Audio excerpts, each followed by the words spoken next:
An organization of more than 110 Orthodox, Protestant, and Anglican churches in Europe has elected a new leader. Archbishop Nikitas of the Greek Orthodox Archdiocese of Thyateira and Great Britain is the new head of the Conference of European Churches. Archbishop Nikitas is also co-president of the European Catholic Orthodox Forum. The Conference of European Churches began in the 1950s. Its focus includes public theology and youth participation in churches.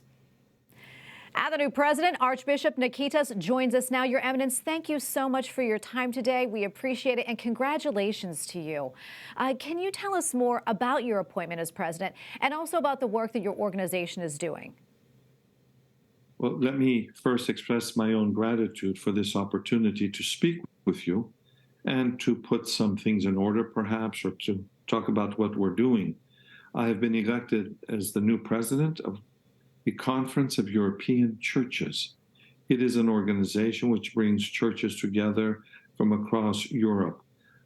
Europe finds itself, I think, in a very strange situation these days because we have the European Union. We have those nations which do not belong to the European Union, and people often forget places like the United Kingdom now, England, because we no longer belong to the EU. So we find ourselves in this situation, but with the ability and the challenge to preach Christ to the world, but to focus on Europe and to bring the message of hope there. Yeah, and that is so very important. And I also understand that the issue of peace in Ukraine, that was one of the main themes of the gathering that's taking place. Can you talk to us about that, and how did you address that situation? Well, it is an issue and a challenge that is really facing the world. We're all looking to Ukraine, and I think we're all hoping and praying for peace. It is an issue, it's a challenge, it's a problem. And for every problem, there is a solution. We just have to find it. We as Christian leaders, as Christian people, have to pray and ask God to enlighten the political leaders. We can lead the people spiritually, but maybe we can't lead them politically. And I'm not here to discuss political issues. But we have the issue of justice. We have the issue of integrity. We have the issue of human rights, and on down the line. And those are issues which concern not only CEC, the Conference of European Churches, but it concerns each of us as human beings. It concerns me as a Christian. It concerns me as a Christian leader, and now as president of CEC. And Your Eminence, before I let you go, I do want to pivot for a moment and talk about what your organization, again, does and how it works with Catholic leaders. Well, it's an organization that brings really together three groups of Christians. There are the Eastern Orthodox, there are the Anglicans, there are the Protestants.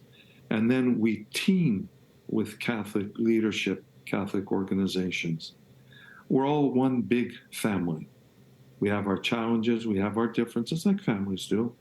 You know, ours focus mainly on use of language, maybe authority, maybe tradition, maybe liturgical style.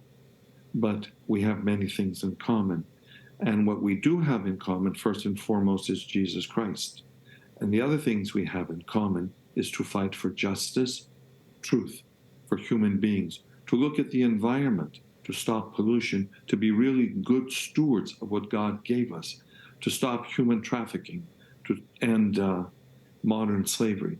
The ecumenical patriarch, Patriarch Bartholomew, has been a leading figure in the environmental issues and the challenges and how to overcome them.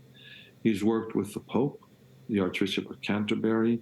He's worked with non-Christians, and we want to do the same. We're all one family, and we want a better world. We want to leave something better to our children, that which we inherited. Well, Archbishop Nikitas, thank you so much for your time today. It has been an honor and a pleasure to speak with you. God bless you.